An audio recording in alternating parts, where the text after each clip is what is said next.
Hi everyone, and welcome to ESL RPG. Today, I'd like to tell you some stories to teach you about railroading, something important for everyone.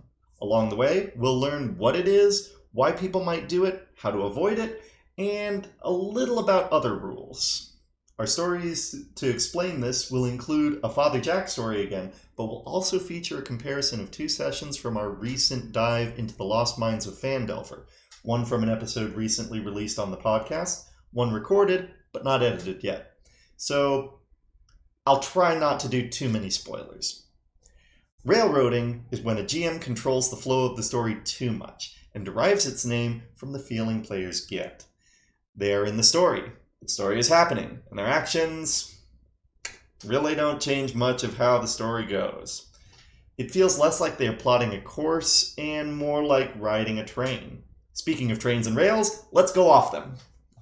Players should be able to solve problems in their own way, and any problem should have multiple ways to solve it. In some ways, the solution players make themselves is better than the one you make for them to discover. To show this, I present the story of Werebear Churchill.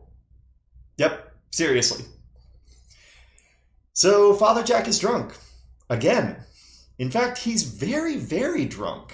Part of the reason he's drunk is because there's no time for chasing women, and this makes him angry. Part of the reason is because people are trying to hurt his friends who keep him drunk, and he doesn't want that. Mainly, it's because this is pretty late in the campaign, and the armies of Lolth have arrived in the material plane. And okay, yeah. Now that I think about it, I should maybe have started there. So the armies of Lolth have descended on and surrounded the forces of good. The forces of good are being led by a party of crazy people, and also Kyoko. Kit is not a dog right now, because a dragon with 0 chill is the correct form to greet evil cultists in. Nobody is flitting around the field of battle, sneaking and attacking, and occasionally throwing explosives. Father Jack is... well, Kit had this idea to make him even more dangerous and damaging than normal, so he polymorphed him into a werebear. But even 4 level 20 characters can't hold an army back by themselves, and unfortunately, evil cultists are scary. Our GM had his idea on how to fix this. Send in either the dragon or Father Jack, the drunk werebear, to scare the forces of good into fighting. After all, an army of humans and drow might be scary, but not as scary as something in the room with you big enough to eat you. And surely enough, Kyoko soon notices the lack of good forces, and tactically reasons this needs fixing. Her player Karen asks the group who has the highest charisma, and I drunkenly raise my hand. Wait, what? Really? Yeah, I mean, most of you guys just make a dump stat, but Father Jack likes having fun. But you're drunk! Yeah, but that just means my wisdom and intelligence are in the toilet. That doesn't affect my charisma. Fine, go in the barracks and scare them out. Oh, I probably can't do that. My intimidate is only +4. I think I'll try inspiring them instead. But you can barely speak 50 words sober! You're drunk as balls! Yeah, but I still have a +16 diplomacy. Kit, can you hold them off for a minute? Sure, just don't take too long. Okay, nobody get over here and let's help the drunk, mumbling giant bear monster be inspiring. Vince, our GM, is laughing and scrapping his idea to have a no-roll intimidation. Instead, he asks us to set the scene.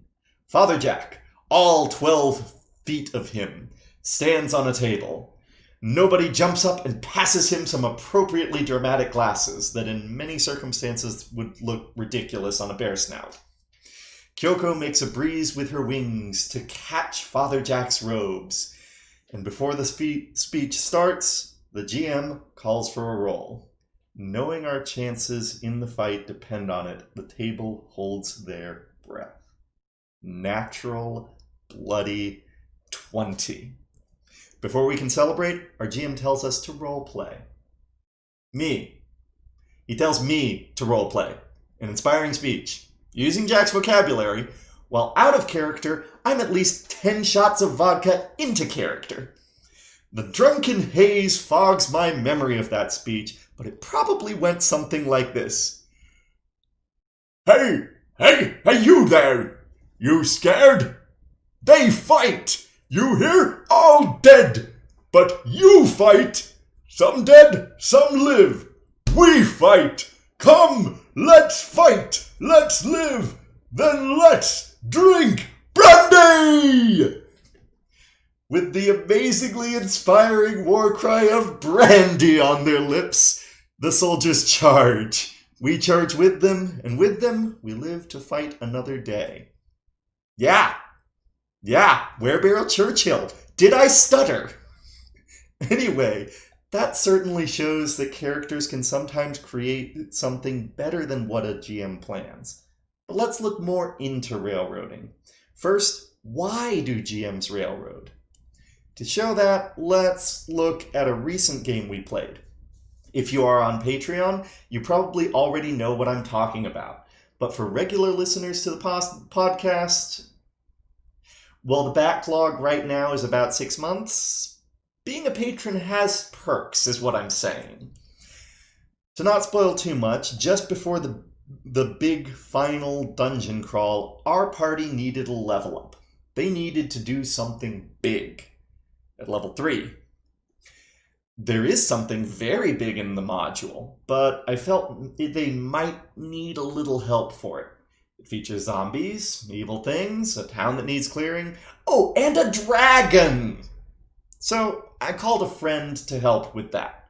This friend is new to D&D, but loves stories and lore. We had a lot of fun building his character, but really his character was there for one job. Kill a dragon with the party. Our party has some inexperience with combat. Not always a bad thing, but if a lot of combat is needed, this makes play slow.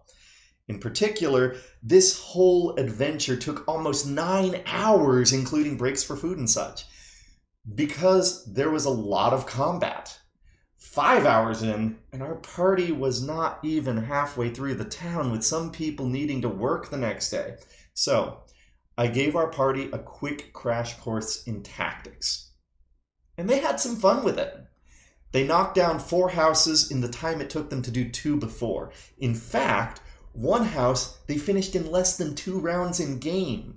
That dragon was built up as a murder machine for normal tactics, especially in melee.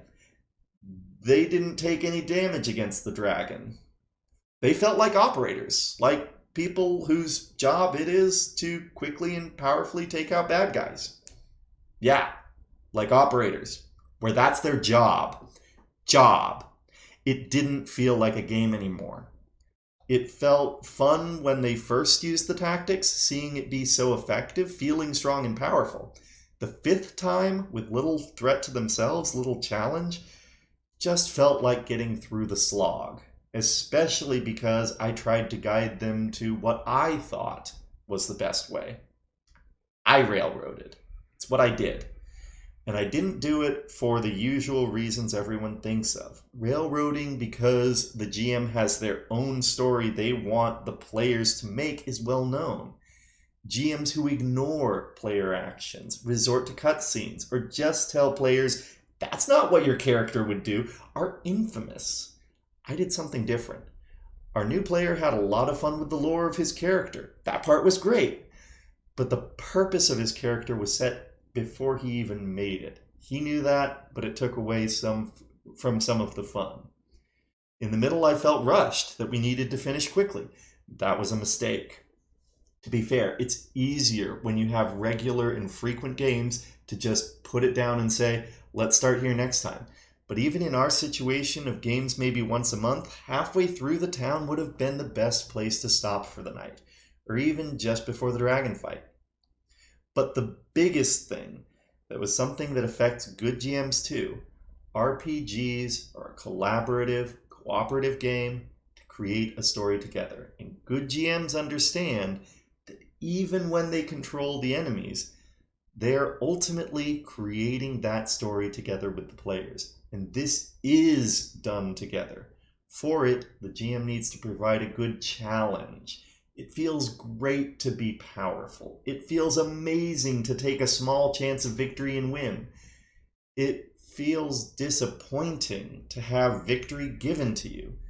The guest character, the tactics, the advice, even shaping the final encounter, all of that was because I wanted these players and their characters to make it to the end of their story and not die here. I talked with the players after the game. They told me what they didn't like afterwards, and they didn't use the word railroading, but I immediately noticed that that's what I did. And what it would have taken to avoid that was actually something I've done with this group before in this campaign. Let's talk about that recent podcast episode. So, Elton, the halfling rogue, Eleanor, the elven cleric, Theodore, the dwarven cleric, and Klug, the goblin warlock, are sneaking into the Red Brand hideout late at night, trying to find more information about the layout before the main assault. They sneak in through a secret tunnel and find themselves in a massive cavern under the manor with a deep crevasse. And that's when they start hearing voices in their heads. Deciding the voices are evil and identifying their source as an eyeball creature at the bottom of the crevasse, and naming it Isabella, they attack. And with everyone fighting from the high ground, this seems like it should be easy.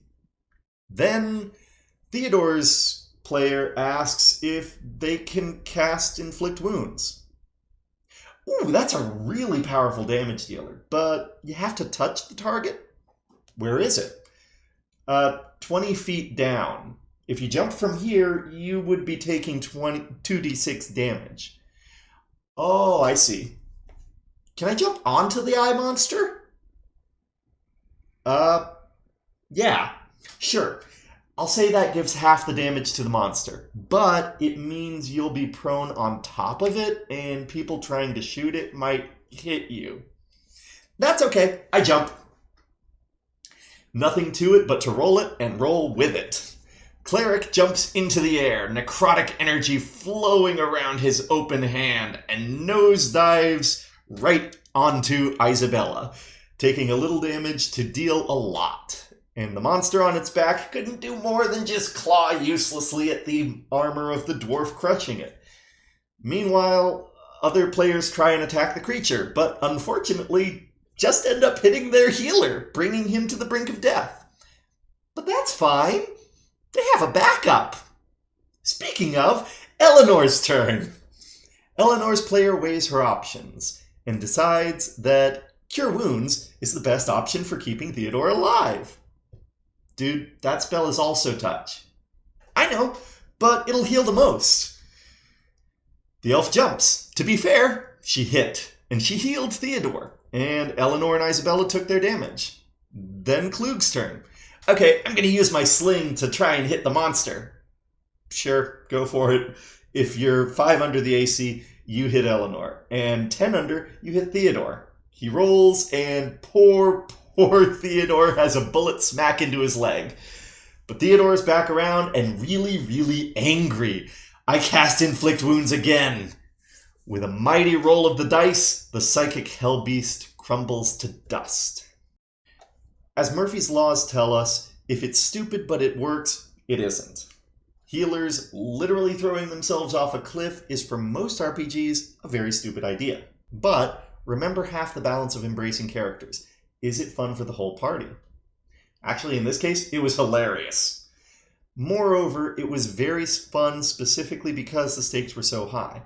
They had redundant healers, but even with that, charging in recklessly could have meant a character death. And really, heroic moments are built upon high stakes. So new rule for RPGs. If the insanity is fun, that's great. I'm not saying you need to always reward the insanity. Theodore almost died, but don't fear it. An RPG is not the GM versus the players, but helping players doesn't mean vetoing what you think is stupid. So to sum it up, let players create their own solutions. Hints are fine, but don't get locked in the best way of doing things. If you feel rushed, step back. If you feel like you need to protect characters, okay, but don't take away all the risk. And I didn't say this before, but regardless of if you are a player, teacher, a student, or a GM, talking helps. Do it. Thank you for watching until the end. If you like this story, try our podcast at ESL RPG. If you like our stories, maybe recommend us to a friend.